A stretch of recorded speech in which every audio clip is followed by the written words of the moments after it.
Thomas the Tank Engine wouldn't stop being a nuisance. Night after night he kept the other engines awake. I'm tired of pushing coaches. I want to see the world. The other engines didn't take much notice, but Thomas was a little engine with a long tongue.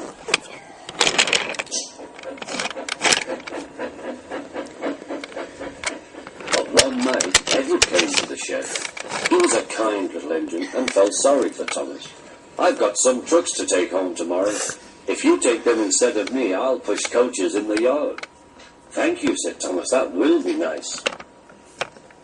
Next morning, Edward and Thomas asked their drivers, and when they said yes, Thomas ran off happily to find trucks.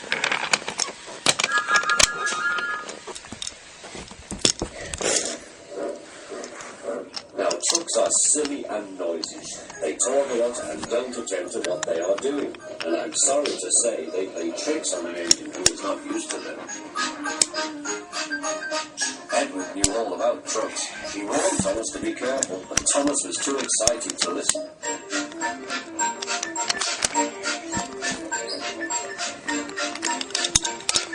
The chauffeur fastened the top with, and when the signal dropped, Thomas was ready.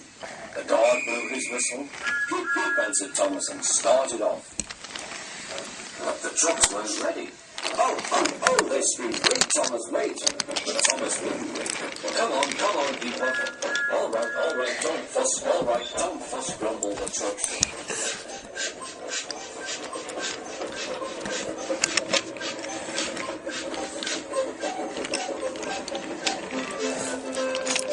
Thomas began going faster and faster. He whistled as he rushed through Henry's tunnel.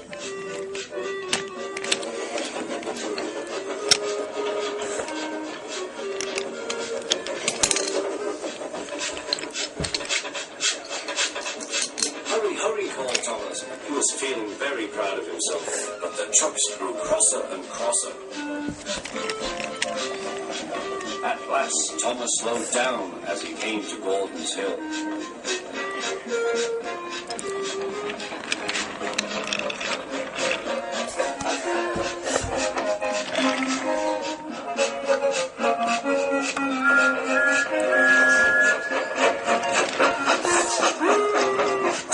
Steady, warned the driver as they reached the top. He began to put on the brakes. We're stopping, called Thomas. No, answered the trucks, bumping into each other. Go on. Before the driver could stop them, they had pushed Thomas down the hill and were rattling and laughing behind him. Poor Thomas tried hard to stop them from making him go too fast. Stop pushing, he hissed, but the trucks took no notice. Go on, they giggled in their silly way.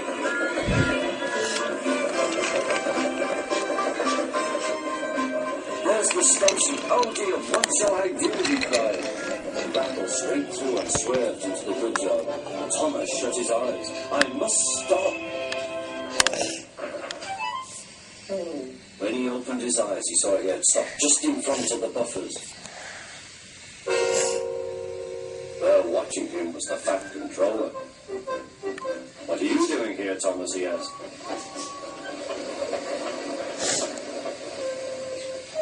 I brought Edward's trucks, Thomas answered. Why did you come so fast? I didn't mean to. I was pushed, said Thomas. You've got a lot to learn about trucks then, little Thomas.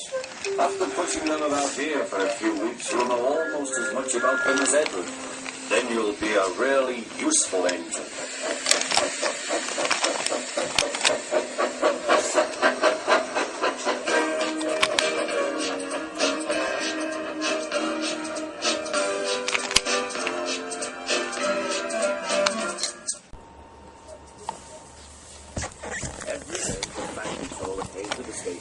His train.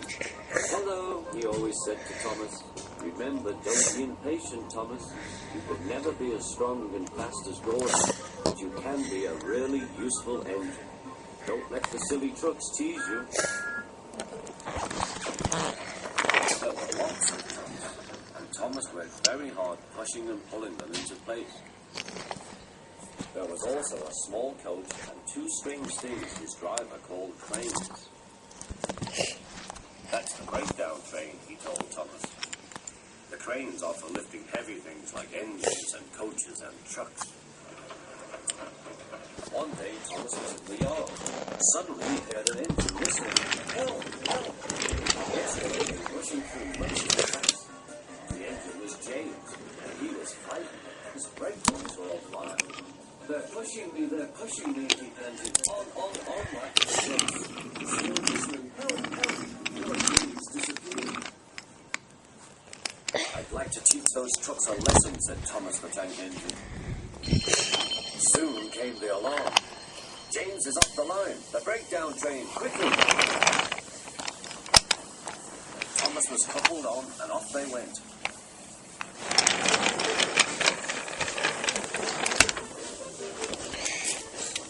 Thomas worked his hardest. Hurry, hurry, hurry, he puffed. He wasn't pretending to be important. He really meant it. I hope poor James isn't hurt.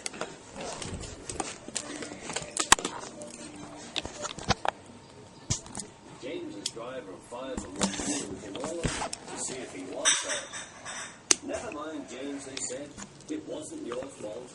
It was those wooden brakes they did. He always says they were no good.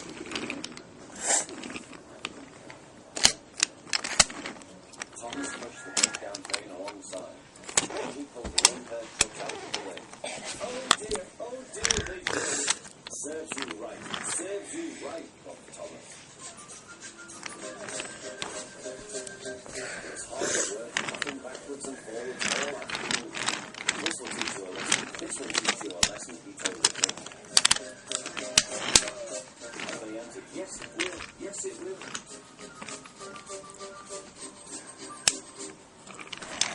They left the broken trucks, then with two trains they put James back on the rails.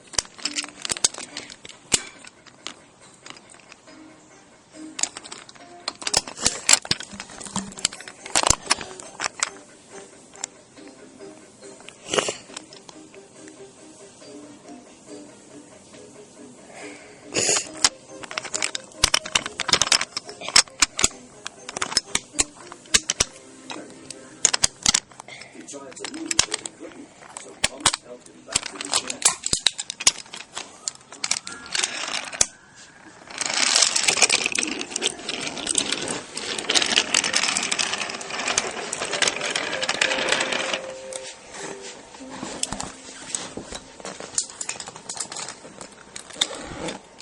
The track controller was waiting anxiously for them. Well, Thomas, he said, I've heard all about it, and I'm very pleased with you. You're a really useful engine. James shall have some proper brakes and a new coat of paint, and you shall have a branch line all to yourself. Oh, thank you, sir, said Thomas. Now Thomas is as happy as can be. The branch line and two coaches called Annie and Clarabelle. He puffed proudly backwards and forwards with them all day.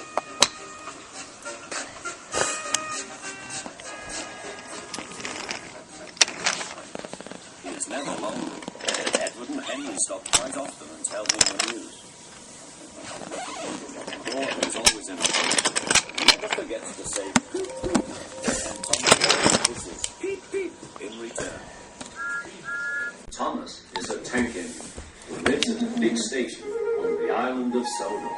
He's a cheeky little engine with 6 small wheels, a short stumpy funnel, a short stumpy boiler, and a short stumpy dome.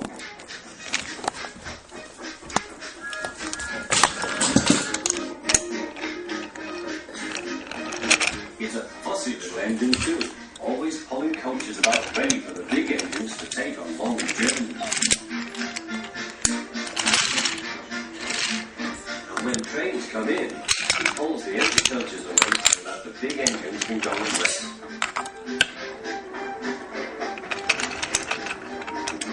Thomas thinks no engine works as hard as he does. He loves playing tricks on them, including Gordon, the biggest and proudest engine of all. Thomas likes to tease Gordon with his whistle. Wake up, lazy dog. Why don't you work hard like me?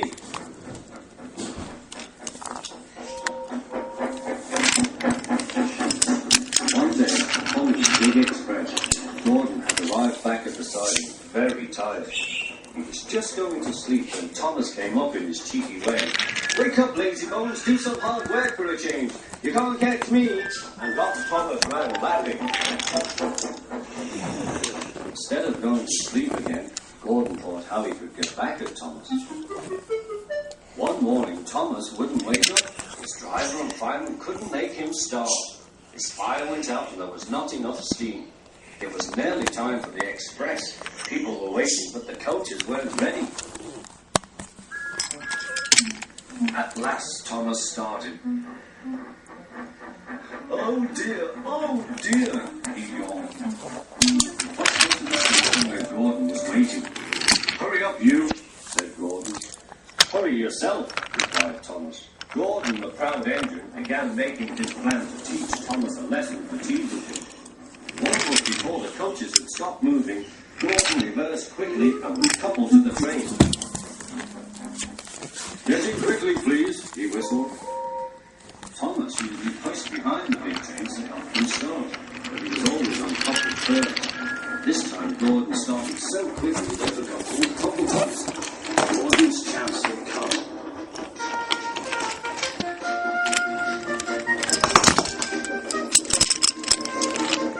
Come on, thought Gordon. The train went faster and faster. Too fast for Thomas. He wanted to stop, but he couldn't. Fish, stop!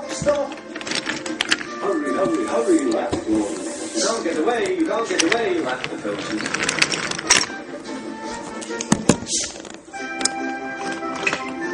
Poor Thomas had gone faster than he had ever gone before. He was out of breath, and his wheels hurt, but he had to go on. "I shall never be the same again," he thought sadly. "My wheels will be quite worn out."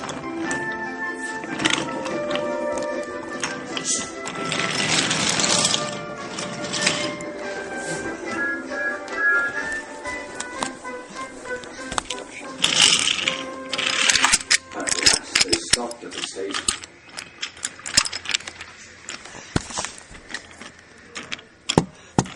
Thomas was uncoupled, and he felt very silly and exhausted. Next, he went on to a turntable, thinking of everyone laughing at him.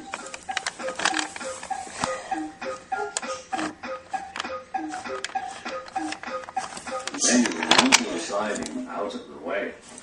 "Well, little Thomas," chuckled Gordon, "now you know what hard work means, don't you?" Poor Thomas couldn't answer. He had no breath. He just puffed slowly away to rest. He had a long dream. "Maybe I don't have to teach Gordon the feeling for," Thomas thought to himself. And he puffed slowly forward.